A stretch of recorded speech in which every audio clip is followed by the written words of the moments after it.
Hola, un saludo y os damos la bienvenida a un nuevo programa de Diàlegs de la BAP, Diálogos de la BAP, un espacio creado por la Agencia Valenciana Antifraude con el que queremos contribuir a crear una ética e integridad pública como una de las mejores herramientas en la lucha contra el fraude y la corrupción.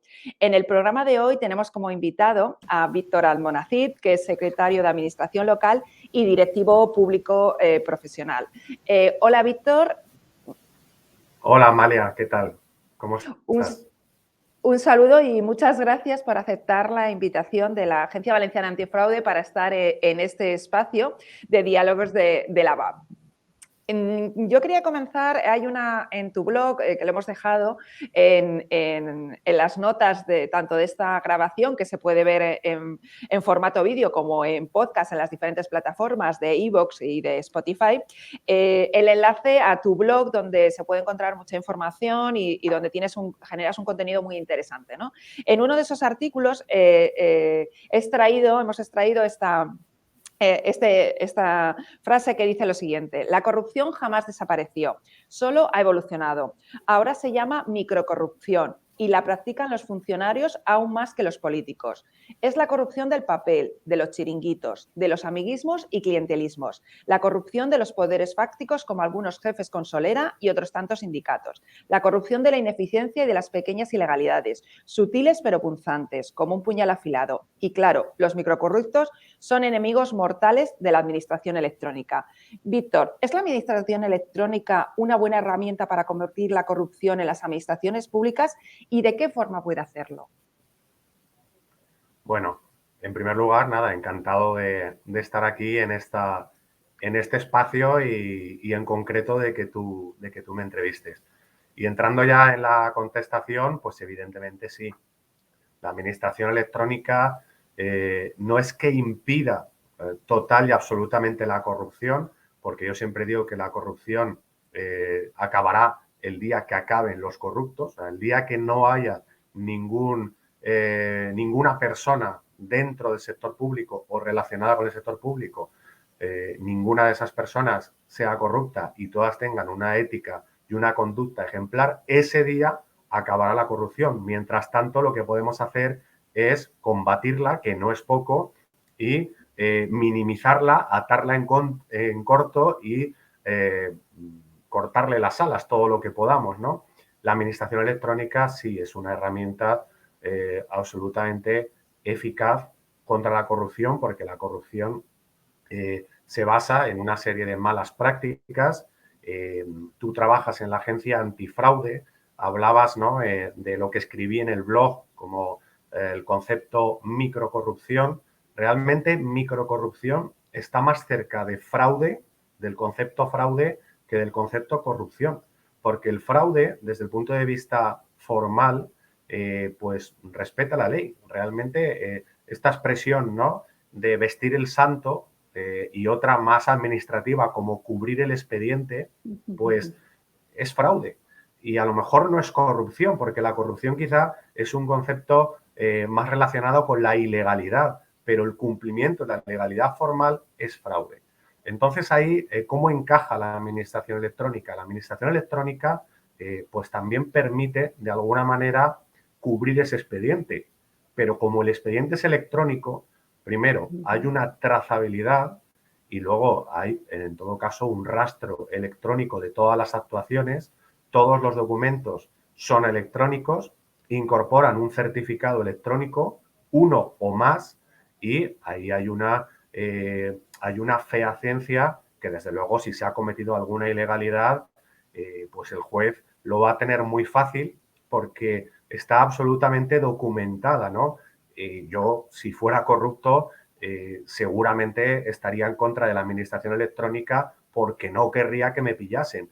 Y evidentemente no es que sea imposible, pero sí que es una herramienta de transparencia, de transversalidad, de fehaciencia que saca a la luz las vergüenzas de quien pues tiene, como decías, esos chiringuitos o realiza esas malas prácticas. Con lo cual, la administración electrónica desde luego es una herramienta probablemente la más importante y la más contundente que tenemos contra la corrupción, junto con la ética, que lo he dicho antes, que sería la herramienta definitiva, pero de momento, ahora que parece que nadie discute ya que el procedimiento es electrónico, es la herramienta más potente que tenemos en el día a día. Y como bien decías también, lo he afirmado en esa ocasión y en muchísimas ocasiones, quien tiene interés en hacer las cosas no solo de una manera corrupta o ilegal, sino de una manera interesada o bordeando la legalidad o, como decíamos también, ¿no? Quizá buscando un interés particular que choca con el interés general, todas esas personas, todos esos perfiles políticos y funcionarios, como también comentabas, todos esos están en contra de la administración electrónica y no es una opinión, es doy fe como, ¿no? Como secretario que también soy, porque es lo que he visto en los últimos 20 años. Entonces, pues bueno, es así, es una realidad y la administración electrónica algo tiene que tener o mucho tiene que tener en contra de la corrupción cuando la gente que es corrupta, semicorrupta, microcorrupta o fraudulenta, todos, sin excepción, están en contra o les cae mal la administración electrónica. O sea que solo por eso eso significa que algo hace, ¿no? En contra de la corrupción. Entonces, lo que siempre se dice, ¿no? La resistencia al cambio, todas estas cosas, en realidad lo que esconde, me refiero en cuanto a la implantación y los problemas que ha tenido, las prórrogas que hemos ido viviendo, ¿no? El aducir que no había medios económicos para poder implantar la administración electrónica o los conocimientos suficientes, en realidad lo que esconden es otra, ¿no? Otra causa mucho más, digamos, peligrosa, ¿no? O bueno, sí, lo que es, ¿no? Esos riesgos de fraude y corrupción que tú señalas, ¿no?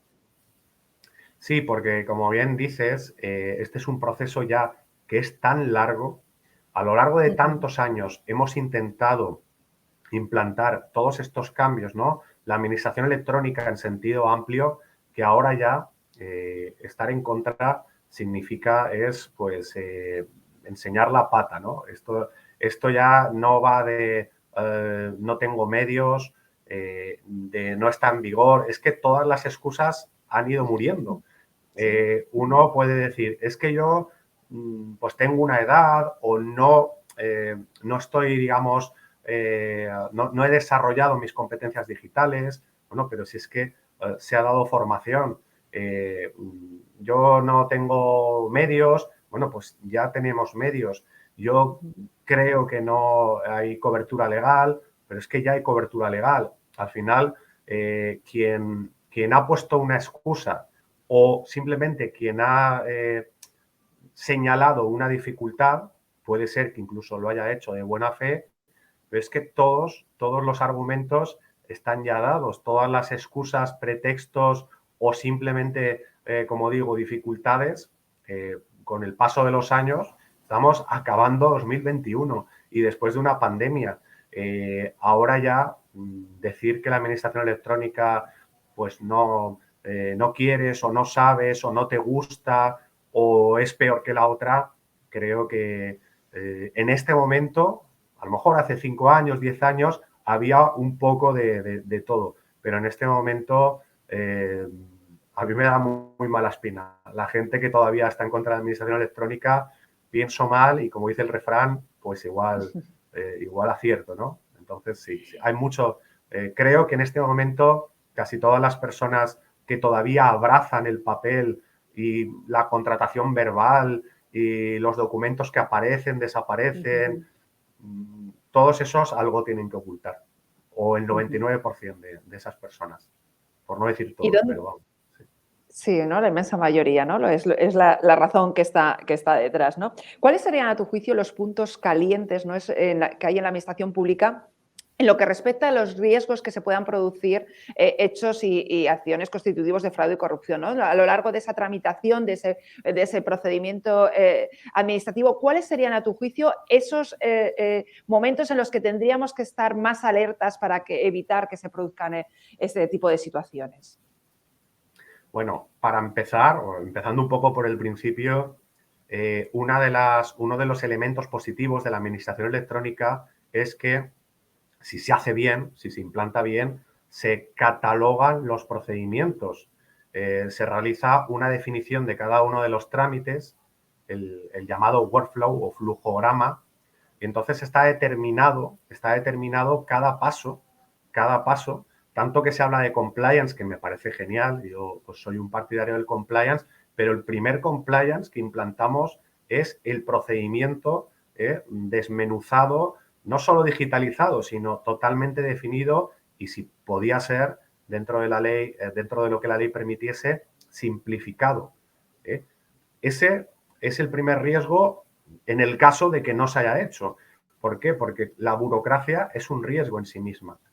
La burocracia, uno de los efectos negativos es que alarga los plazos. Los plazos, cuando no se cumplen, cuando perjudican los derechos de las personas, el propio silencio administrativo, que es la no contestación dentro de plazo, es una especie de corrupción. La burocracia es una especie de corrupción. Cuando una persona o una empresa o una asociación, un usuario en general de la administración, ni siquiera presenta una documentación o bien porque está desmoralizado y no se ve capaz de presentarla, o bien porque tiene algún otro tipo de dificultad, eso es corrupción. Con lo cual, me preguntas por los momentos. Pues un primer momento sería en la definición de los procedimientos y el de la definición también de los documentos a presentar. Lo fácil que es, por ejemplo, presentarse a una licitación, a una contratación pública. Lo fácil o lo difícil, porque si es difícil, al final no te presentas. Y si no te presentas, hay menos concurrencia. Si hay menos concurrencia, los contratos se le adjudica siempre a los mismos. La misma reflexión valdría para el acceso al empleo público. Bueno, pues yo he visto tasas de 150 euros. Tasas por derecho de examen, 150 euros. ¿Eso cómo puede ser? O sea, no hay un reglamento que establece el precio de la tasa. ¿Cómo puede bailar el precio de la tasa? 150 euros. Yo, si fuera opositor o aspirante a esa plaza en concreto y veo que la tasa por derecho de examen son 150 euros, yo diría, pues mira, cojo la indirecta, no quieres que me presente. Porque, o sea, esto es disuasorio. Quiero decir que en la propia definición de los trámites, que luego tiene la consecuencia práctica de cómo se tramitan, ahí hay un foco de corrupción. Por eso la administración electrónica, la bien implantada, la procedimentalizada, la simplificada, la desburocratizada, es una medida también anticorrupción. No solo por el elemento o por el formato digital, sino por ese trabajo que hemos hecho de definición de los procedimientos y de reducción de la burocracia. Luego, eso como reflexión general. Luego, otros momentos, pues evidentemente, todo lo que tiene que ver con procesos de concurrencia, que ya nos hemos referido, son peligrosos, ¿no? Hay momentos en los que, pues, cuanto más margen de discrecionalidad o más margen de actuación tienen determinadas personas, bueno, pues ahí puede haber también un margen para que se aparten de la objetividad, de la imparcialidad, etcétera. Por eso es muy importante tener los procedimientos reglados. Yo siempre he dicho, ¿no? Hace 20 años, pues cuando uno empezaba en la administración, bueno, más de 20 años ya, los grandes focos de corrupción eran, sobre todo en la administración local, eran el urbanismo y la contratación. Ahora son la contratación y todo lo que rodea la contratación. El urbanismo, por razón de la crisis, está un poco más, no voy a decir que está muerto, porque aún, pero bueno, digamos que ha pasado a ser una causa menor y luego la contratación pública es que a mí a veces me da miedo cuando ahora se habla, bueno, no solo se habla, ya se empiezan a manejar grandes cantidades en cuanto a subvenciones, ayudas de los fondos europeos, estos planes maravillosos para la recuperación y la resiliencia, pues vosotros, por ejemplo, en la Agencia Antifraude habéis sacado una guía, ¿no? Para adoptar medidas antifraude para la gestión de los fondos europeos, porque cuando hay, no sé qué pasa en España, de cuando hay dinero por medio, de repente se desatan las pasiones y ahí todo el mundo busca hacer su agosto.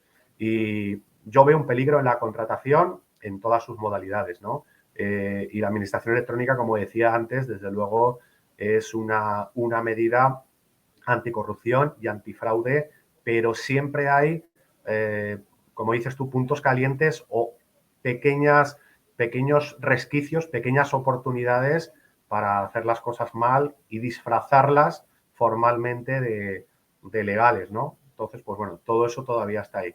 Pero bueno, por dar un toque de actualidad, ahora mismo me preocupa lo de los fondos europeos. Eso creo que ahí hay un poquito, o no un poquito, sino más bien bastante peligro. Has apuntado varias cosas en esta última intervención que las tengo pendientes ahora para preguntarte, pero yendo por esta última que has comentado sobre los planes antifraude y los planes de integridad, ¿no? A raíz de la orden del Ministerio de Hacienda, la 1030-2021, ¿no? En que se da un plazo de 3 meses para que las administraciones, bueno, que estén interesadas en recibir estos fondos, desarrollen sus planes antifraude, que como tú has dicho, desde la agencia se ha elaborado una guía para ayudar en estos planes. Cuando vimos todos el plazo, ¿no? De 3 meses para las entidades, todos nos llevamos un poco a la cabeza, ¿no? De decir, ¿en qué está pensando, ¿no? El legislador en estos momentos, si sabe cuál es la realidad que hay? ¿Es realista estos plazos, estas exigencias, teniendo en cuenta cuál es la situación de nuestra administración pública? ¿O realmente a qué puede responder, ¿no? Este tipo de exigencias en plazos tan cortos? ¿Cuál es tu opinión al respecto, Víctor? Bueno, ya se sabe que desde el punto de vista de la alta política, pues las cuestiones muchas veces obedecen a otros intereses, como por ejemplo la estética, el poder también cumplir o decir que se ha cumplido un mandato de Europa y cuestiones que realmente, si luego no se cumplen, tú sabes como periodista que la noticia tiene un pico de interés que es sobre todo al principio. Y luego pues nadie hace un seguimiento. Dentro de 3 meses sí puede ser que se hable de que no hemos cumplido el plazo, porque no lo vamos a cumplir, no por nada, sino porque no da tiempo, pero ahora se está hablando de que muy bien, ¿no? Muy bien, se impone un plazo muy corto, muy breve, porque todo esto hay que gestionarlo rápidamente, porque Europa no espera.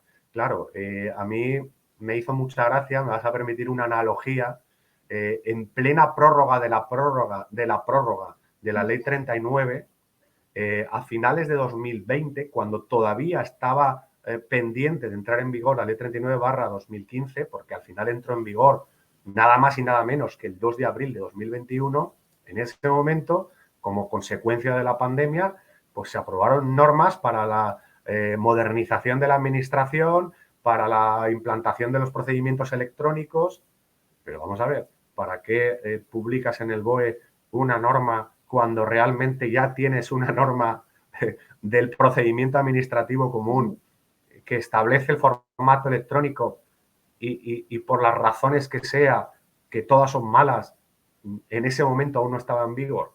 O sea, ¿a qué jugamos? Yo creo que hay una visión a veces muy estética de las cosas, pero cuando conoces el terreno en el que te mueves, por ejemplo, cuando conoces las distintas normas del ordenamiento jurídico, hay una incoherencia. Unas dicen una cosa, otras dicen otra. Unas están en vigor, otras no están en vigor. Unos plazos son larguísimos y otros plazos son cortísimos, ¿no? A mí me parece estupendo que tengamos planes antifraude, medidas para la adecuada gestión. Como decía antes, me da mucho miedo lo que se puede hacer con tantísimo dinero de los planes de recuperación.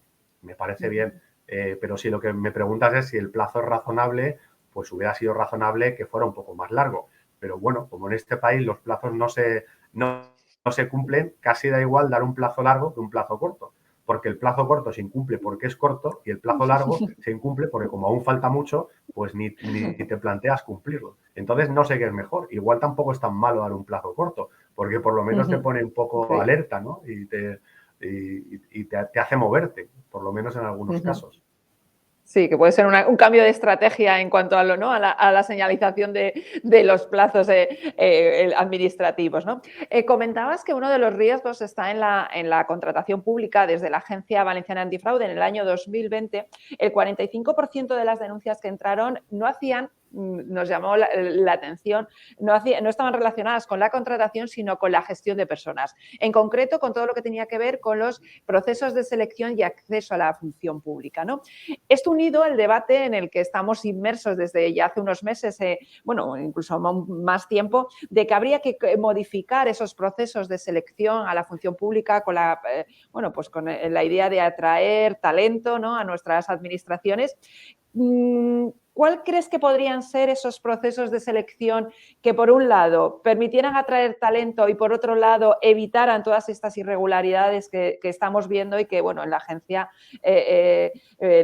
lo constatamos, ¿no? Con ese número de denuncias que entran cada año? Bueno, en primer lugar, efectivamente, los procesos de selección, que también son procesos de concurrencia competitiva, igual que los procesos de contratación, también pueden ser un foco, vamos a decir, como mínimo de malas prácticas. Quizá en las instituciones como la Agencia Antifraude, como el Sindi de Greuches, quizá tienen más protagonismo este tipo de procesos porque hay más interesados, ¿no? Y porque hay más gente con ganas de batallar y digamos que tiene más trascendencia que a lo mejor un contrato público en el que se presentan 3 o 4 empresas y tampoco tienen demasiadas ganas de pleitear, en el sentido amplio de la palabra, porque igual piensan que eso les puede perjudicar, ¿no? También para un futuro contrato. Quiero decir que hay una intrahistoria dentro de cada uno de los expedientes. Pero efectivamente es muy importante el tema de los procesos selectivos y contestando a tu pregunta de cómo tendrían que ser esos procesos selectivos, pues es una pregunta muy difícil y yo me sorprendo muchísimo cuando la gente en distintos foros, desde foros especializados hasta las propias redes sociales, las que tú y yo tenemos pues bastante presencia, y parece que tienen una varita mágica y a mí me maravillan porque digo, ¿cómo pueden saber lo que hay que hacer? Hay gente, aquí hay de los dos extremos, desde la gente de la escuela antigua que dicen, no, hay que estudiar y no hay que cambiar nada. Hombre, no hay que cambiar nada. Si fuera perfecto, las cosas cuando van perfectas no hay que cambiarlas. Incluso cuando van perfectas hay que actualizarlas de vez en cuando, pero perfecto el sistema de selección no es. Ahora, que quede muy claro que en mi opinión tampoco hay que irse al extremo opuesto, porque los dos me parecen demasiado radicales. El extremo opuesto es ya no hay que estudiar nada y yo que tengo mucho talento, eso habría que ver, ¿no? Cómo se mide. Yo, a mí que me midan el talento, que me hagan una prueba de talento. ¿Cómo se mide el talento? Preguntando de qué color es el caballo blanco de Santiago para demostrar el ingenio o la... Quiero decir, hombre, si te vas a poner a trabajar en la administración, que menos que la ley de procedimiento, la ley de contratos. ¿Hay que estudiar? Sí, hay que estudiar. Hay que estudiar. Otra cosa es que vayamos incorporando poco a poco otro tipo de pruebas capaces de identificar las habilidades blandas, esas soft skills que son las que se supone que van a definir el talento y el empleado, el perfil del empleado, el empleado público del futuro. Esa inteligencia emocional, ese liderazgo, esa capacidad de trabajar en equipo, ¿no? Todo lo que tiene que ver con atención, la empatía, todo lo que tiene que ver con atención a las personas, todo lo que tiene que ver con el impulso de proyectos. Pues evidentemente hay gente que no, en la administración, hay que ser honestos, que no posee todas esas cualidades, ¿no? La identificación de los problemas, el poder dar una respuesta al día a día, porque trabajar en la administración, o sea, yo tengo, pues no sé cuántos marrones decirte al mes. Voy a decirte 30, porque como mínimo tengo uno al día. De los 30, casi nunca hay un artículo en una ley que te solucione el marrón. Casi nunca. Entonces, aun suponiendo que me supiera de memoria todos los artículos de todas las leyes, que no me lo sé. Bueno, en su momento, cuando estudié la oposición, la verdad es que me sabía bastante. Ahora, pues se me va olvidando, debe ser la edad. Pero es que no está, no, la solución no está en la ley, la solución está, pues aquí y en un comité de crisis que puedas crear y dando una solución imaginativa, por supuestísimo, legal, evidentemente, pero también que responda al interés general, a la necesidad social, bueno, pues un poco a todos los intereses en juego, ¿no? Que es una cosa que tiene que ser una persona o varias personas y que en eso yo sé que o creo que nunca, ahí la inteligencia artificial nunca va a entrar, evidentemente. Estamos hablando de perfiles muy completos de empleados públicos. ¿Eso cómo se traslada a un proceso selectivo?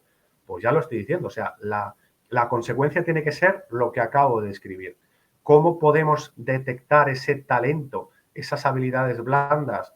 Pues desde luego eliminando por completo el estudio, yo creo que no. De hecho, si una persona tiene mucho talento, es muy raro que directamente renuncie a estudiar, porque las personas talentosas suelen ser trabajadoras y suelen ser, pues, suelen estar bastante dispuestas, su predisposición es buena. El que quiera ser empleado público, pues seguramente tendrá que pasar por un proceso que no tiene por qué ser más sencillo, pero sí que tiene que ser, o sea, yo estoy en contra totalmente de regalar el acceso al empleo público, pero de modernizar las pruebas para que se identifiquen esos perfiles, pues evidentemente sí.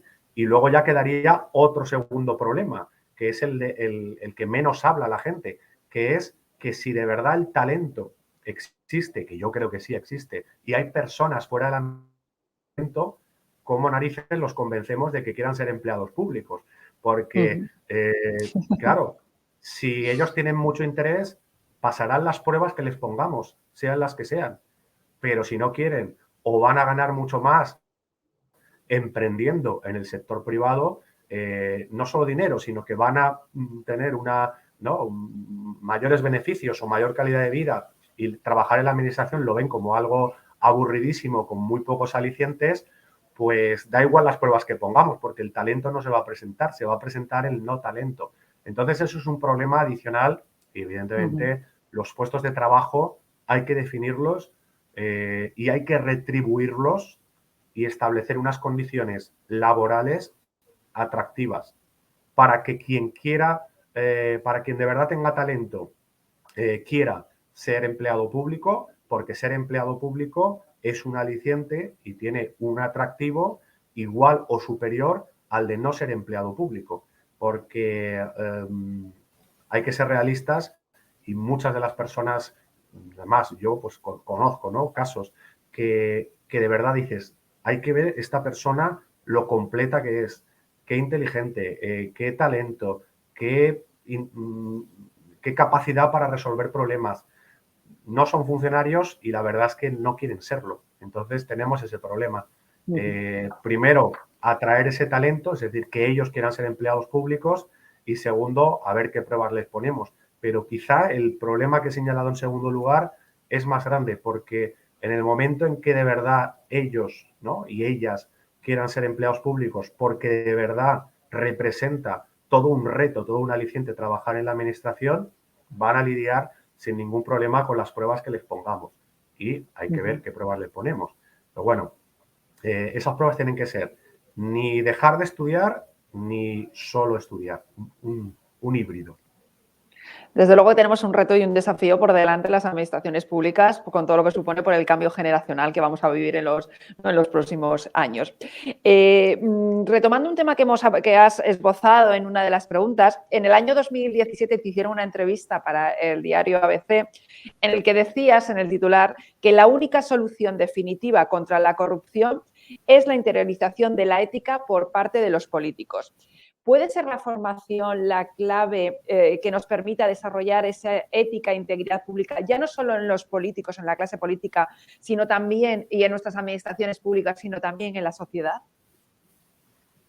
Sí, esta frase la he dicho muchas veces, ¿no? No solo en 2017, creo que llevo toda la vida diciéndola y la he dicho en esta misma entrevista.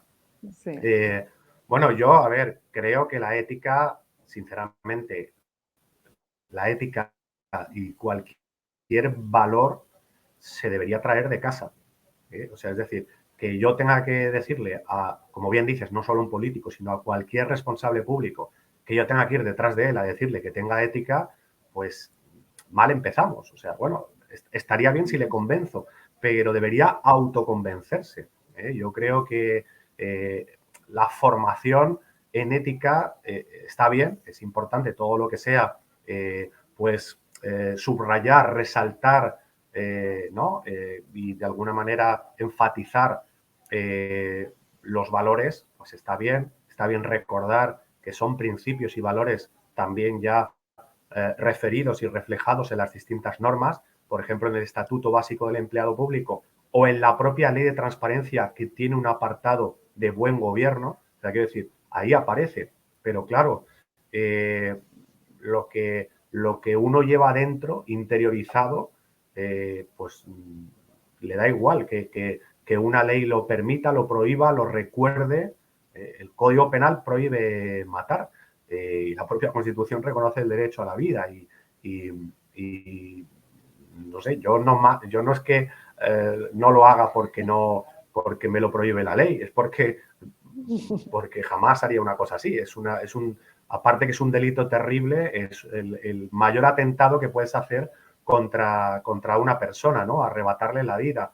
Pues sin llegar a esos extremos, la ética, ¿no? La interiorización de que hay que gestionar de una manera legal, de una manera enfocada hacia el interés general y no hacia el interés particular, sin buscar un lucro personal, sin buscar un beneficio.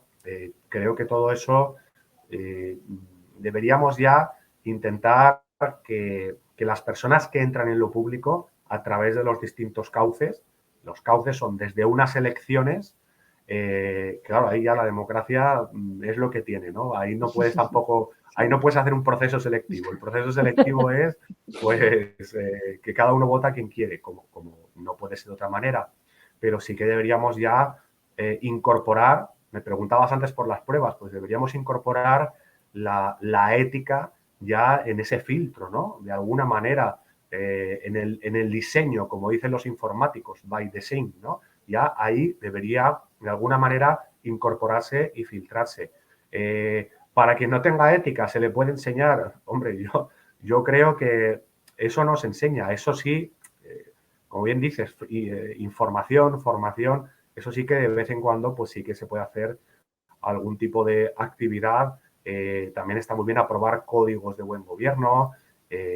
Todo eso influye, pero lo que uno trae de casa y lo que uno tiene absolutamente interiorizado es mejor, más potente y el autoconvencimiento está por encima de cualquier norma, ¿no? Entonces, pues, de alguna manera, no tengo tampoco la varita mágica, pero de alguna manera deberíamos intentar que nuestros responsables públicos ya elegirlos, seleccionarlos ¿no? Procurar que darles las riendas de lo público a las personas que ya han demostrado y que sabemos que tienen valores, ¿no? Y no dárselo al más sinvergüenza. Entonces, solo con eso, pues ya conseguiríamos, yo creo que bastante. Sí que es verdad que muchas veces se habla, ¿no?, que los habilitados nacionales seréis un poco el contrapeso, ¿no?, hacia esa clase política, ¿no?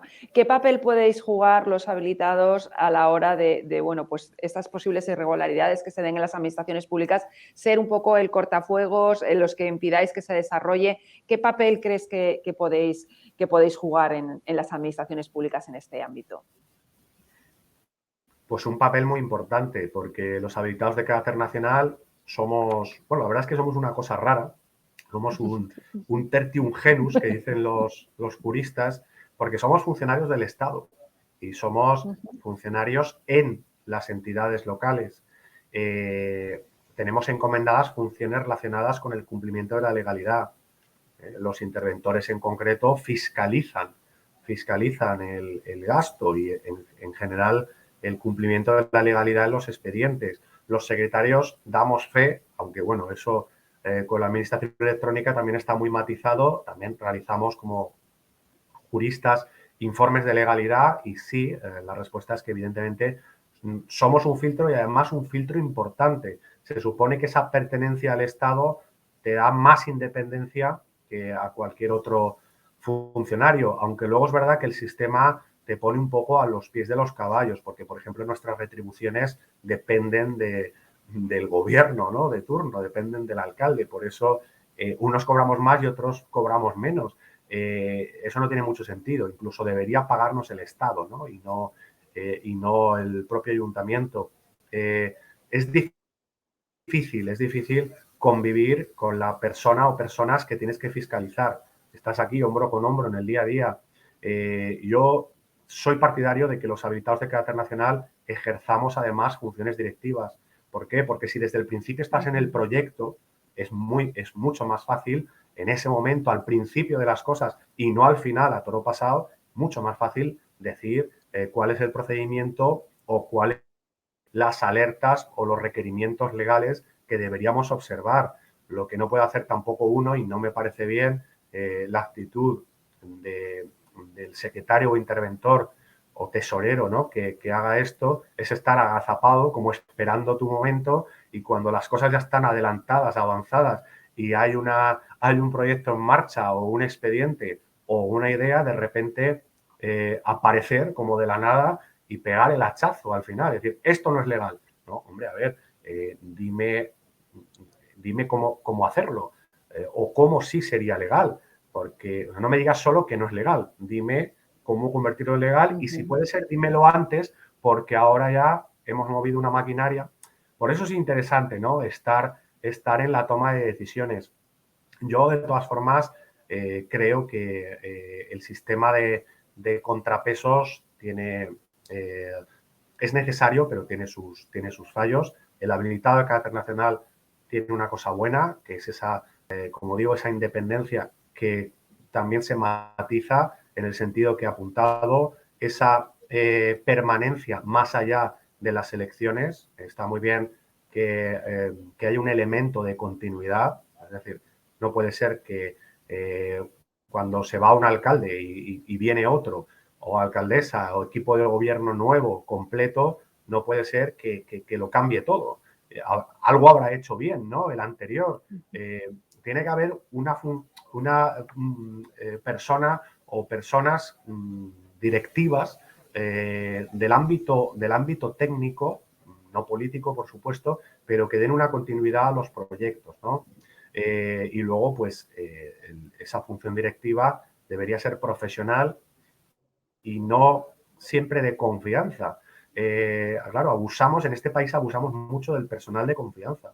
Es que yo quiero tener al lado una persona de confianza. Bueno, pues está muy bien, pero también deberías tener al lado y hacer caso de una persona que a lo mejor no tienes tanta confianza, ni siquiera te cae bien, pero igual te dice cosas que, aunque no te guste oír, pues deberías tener en cuenta. Por eso me gusta cuando Carles Ramió habla de sustituir palabras ya muy manidas como confianza o lealtad por la palabra complicidad. Está muy bien que la cúpula política y la cúpula directiva, vamos a decir técnica, tengan esa complicidad. Complicidad, cuando una persona tienes complicidad, quiere decir que tienes una relación cordial en la que a veces hay que hablar a calzón quitado. Y no significa que haya una pelea constante o una lucha de poder. La lucha de poder no tiene por qué ocurrir o no tiene por qué suceder cuando cada uno tiene claro su rol. Y yo no soy el alcalde. Yo no me he presentado ni me quiero presentar, por lo menos de momento, a unas elecciones. Yo sé muy bien quién soy y no quiero ser otra cosa. Evidentemente, el político, el alcalde, el concejal o diputado o conseller, quien sea, o ministro, pues también debería conocer su rol. Entonces, en concreto, en la administración local, efectivamente, te agradezco la pregunta. Existimos unas personitas que estamos aquí contra viento y marea, que somos los secretarios, los interventores, los tesoreros y los secretarios interventores también en los municipios de hasta 5.000 habitantes que pues tenemos una misión un poco complicada, que es la de velar por el cumplimiento de la legalidad. Y muchas veces lo hacemos pues sin medios y con todo en contra, pero lo hacemos y bueno, pues aquí estamos y aquí seguiremos. Pues para finalizar, la última cuestión, Víctor, es que un poco cogiendo de las cosas que has apuntado, podíamos tener pues recurrir a la dirección pública profesional, la administración electrónica, la ética y la integridad pública traída desde casa como la receta para poder luchar en nuestras administraciones públicas contra el fraude y la corrupción. Sí, al final, como muy bien has dicho, se puede hacer una sopa de letras, un resumen con 4 o 5 ítems que desde luego todos juntos, todos reunidos en una organización, pues serían ideales, ¿no? Incorporarlos al propio funcionamiento, a la propia estructura organizativa, que a veces pues peca, ¿no? No lo hemos hablado, pero podría, una estructura puede ser también más propicia para el fraude o para la corrupción que otra. La excesiva departamentalización, por ejemplo, es mala. Pero bueno, es un tema que si quieres hablamos otro día. Desde luego hay 4 o 5 ítems que son los que has mencionado: administración electrónica, ética pública, por supuesto también la transparencia, y todo lo que tiene que ver pues con los controles de todo tipo, ¿no? Y yo creo que con todo eso, pues bien implantado, bien interiorizado y desde luego con la creencia, ¿no? O sea, que sea algo que la gente se lo crea, porque yo creo que un problema que tenemos en España, en los países del sur de Europa, es que queremos que piensen que somos transparentes, pero luego en el fondo, cuando uno ya se queda solo con sus propios pensamientos, igual no tiene ya tanto interés, ¿no? Entonces es la cultura del parecer y no tanto del ser. Yo creo que tenemos que ir poco a poco dando pasos para que, lo que decía de interiorizar las cosas, ¿no? Y los valores, para que seamos igual de transparentes cuando nos miran que cuando no nos miran. Y yo aquí pongo un ejemplo y ya con esto acabo, ¿no? Porque bueno, creo que hemos hablado ya de todo. No sé si nos hemos dejado algo, creo que no, ¿no? Ha sido una entrevista muy completa. Pero me vas a permitir que acabe con una anécdota. Cuando tú entras en un aseo público, ¿no? Porque tienes que ir al aseo, lo normal es que te laves las manos. Lo ideal, y sobre todo en tiempos de pandemia, ¿no? Que nos han enseñado a lavarnos las manos con jabón, de la manera correcta. Lo normal es hacerlo antes y después. Bueno, pues yo he visto gente que en el aseo, ¿no?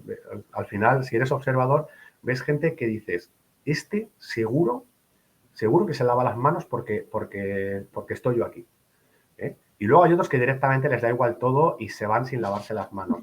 Quiero decir, tú te tienes que lavar las manos para tenerlas limpias, no para que te vean que haces lo correcto. Entonces, cuando uno entra en un servicio público y está solo, o sea, no hay nadie más, cosa que es rara porque normalmente hay más gente, pero cuando tú entras solo, si tú te lavas las manos antes y te las lavas después, además te las lavas bien, conforme nos enseñaron el año pasado, si tú haces eso, es que eres limpio y estás limpio. Y si solo lo haces cuando te miran, es que quieres parecerlo, pero en el fondo no lo estarás porque seguro que hay otra ocasión en la que entras, que como no hay nadie, entras y cuando acabas te vas, pero es que estás sucio, sí, ¿no? Pues yo creo que hay que estar limpio y no hay que estar tan pendiente de si nos miran o si no nos miran. Hay que lavarse las manos siempre, porque además están por ahí los virus. Y pues nada, pues Muchas gracias. Toda la razón. Pues muchísimas gracias, Víctor, por esta entrevista, por compartir con nosotros este espacio en Diálogos de la BAP. Y bueno, pues esperamos que tenerte pronto también en esta sección, hablando de otras cuestiones. Y bueno, pues a todas las personas que estáis viendo y estáis escuchando esta entrevista, daros las gracias y nada, os emplazamos para una nueva edición de Diálogos de la BAP.